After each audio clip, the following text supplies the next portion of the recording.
ఒంటి మీద చెయ్యి వేసి నిమిరాడు. బాహుబలి అనగానే వాడు తడిమే సీన్ గుర్తుకొస్తుందా నీకు, లేకపోతే ఆ తడిమినోడి తల నరికేసిన సీన్ గుర్తుకొస్తుందా? సింహాద్రి సినిమా అనగానే అన్న అన్న అంటున్నా కూడా విలన్ వచ్చి ఆ పిల్లని రేప్ చేసింది గుర్తుకొస్తుందా, లేకపోతే ఆ విలన్ ని రోడ్డు మీద ఉరికిచ్చి నరికింది గుర్తుకొస్తుందా? ద్రౌపది మంచిగా చీర కట్టుకునే ఉన్నది కదా, అయినా కానీ చీర పట్టుకొని గుంజలేదా? ద్రౌపదిని చీర పట్టుకొని లాగినందుకు దుశ్శాసనుడి చేతులు నరికేసి ఛాతి చీల్చేసి అక్కడున్న రక్తంతోని జుట్టుని తడిపి జుట్టుని ముడేసిండ్రు. ఇది ఎందుకు చేసిండ్రు?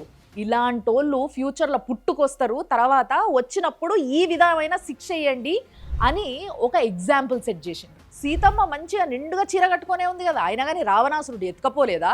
సీతమ్మని రావణాసురుడు ఎత్తుకపోయినందుకు వాడి రాజ్యాన్నే తగలబెట్టేసి ఆడి కొడుకుల్ని ఆడి తమ్ముణ్ణి అక్కడనే వాడి కళ్ళ ముందే సంపేసి ఆఖరికి వాడి ఛాతిలోకి బాణాన్ని దించిండ్రు.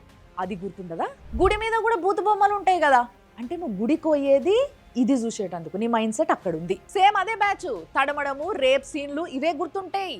ప్రాస్టిట్యూషన్ చేసేటోళ్ళు కూటికి గతి లేక ఏం చేయాలో అర్థం కాక అలాంటి పని చేసి ఇంత కడుపు నింపుకుంటారు. వాళ్ళ ఇంట్లో పిల్లలు ఇంకెవరైనా పెద్దలు ఉంటే వాళ్ళని కాపాడుకుంటారు. సో వాళ్ళు ఎట్లయితే డబ్బుల కోసం అలాంటి పని చెయ్యాల్సి వస్తుందో గతి లేక, కొందరు ఆడోళ్ళే అయి ఉండి ఆడోళ్ళ అవయవాలపైన బూతుపాటలు పాడతారు పాపం పైసల కోసం.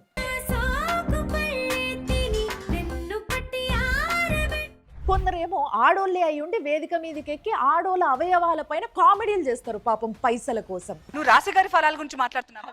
ఇంకొందరేమో పాపం డైరెక్టర్ చెప్పిండు కదా, అట్లా చెప్పినట్టుగా చేస్తేనే డబ్బులు వస్తాయి అని చెప్పేసి ఏ బట్టలైనా వేసుకొని ఎలాంటి యాక్టింగ్ అయినా చేసేస్తారు అన్నట్టు పాపం పైసల కోసం. So I'm gonna wear that because my director told me so. మహాభారతంలో చీర లాగినందుకు యుద్ధం మొదలైతే ఇప్పుడు చీర కప్పుకోండమ్మా అన్నందుకు యుద్ధాలు మొదలవుతున్నాయి.